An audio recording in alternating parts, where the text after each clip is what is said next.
লগে কি মস্তান লইছো আমার মারবার লাগিয়া? বাপের লগে কি ওইভাবে কথা কয়? আমার বাপ আমি যেমনে ইচ্ছা এমনি কত কমু, তুই গায়ে তুলের কেডা? আমরা কেউই না বলে আমরা প্রতিবাদ করি না দেখা তোর বাপ মা লগে যা ইচ্ছা তা করে যাবি, তোর এক্ষুনি থানা ভিতরে বেরো দিয়ে আমু তোমার সিনাস। চেতিস না। দেখেন ভাই, আজকে এই লোকটা আপনার বাপ, ভবিষ্যতে কিন্তু আপনি কারো বাপ হইবেন। এই দুনিয়াতে এই বাবা হচ্ছে সবচেয়ে বড় যোদ্ধা। একটা সন্তান একটা বাবারে ফালা দিতে পারে, কিন্তু একটা বাবা কখনো তার সন্তানরে ফালা দিতে পারে না। সমাজের মানুষ আপনারে কি কইলো না কইলো ওই সব কথা আপনি শুননা আপনার বাপের আপনি বাইতে বার করে দিছেন। এই যে আপনার বাপের প্রতি আপনার এত নেগেটিভ চিন্তা ভাবনা, এই জন্য কিন্তু আপনি নিজেই দায়ী। সমাজের মানুষ কত কথাই কইব, এসব কথা শুনলে এই দুনিয়াতে চলতে পারতেন না।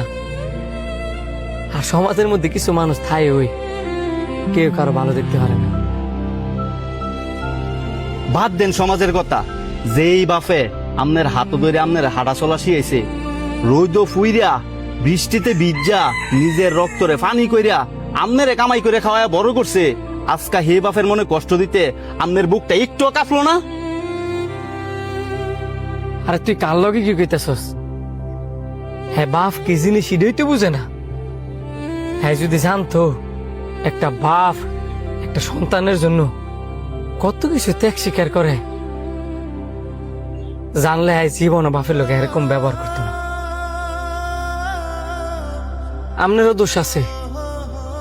আপনার বউটা মরার পরে এই ফুলার কথা চিন্তা না করিয়া আপনি যদি একটা বিয়ে করতেন, তাহলে হয়তো বা এই দিনটা আপনার দেখতে হইতো না।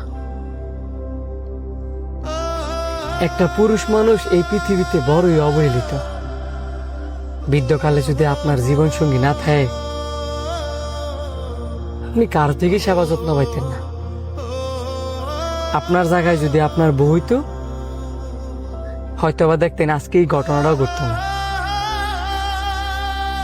আমি সমাজে অনেক দেখছি, বৃদ্ধকালে একটা মারে বসায় বসায় খাওয়াইলেও একটা বাবারে বসায় বসায় খাওয়াইতে অনেকেই চায় না। আর যদি খাওয়ায় অনেক অপমান লাজ শরম নিয়ে থা লাগে। শোনো ভাই, তোমার একটা কথা কই, তুমি তোমার বাবার লগে যা করবা, তোমার সন্তানও তোমার লগে তাই করব, কারণ এটাই আল্লাহ পাকের লীলা খেলা। এসব আব্বা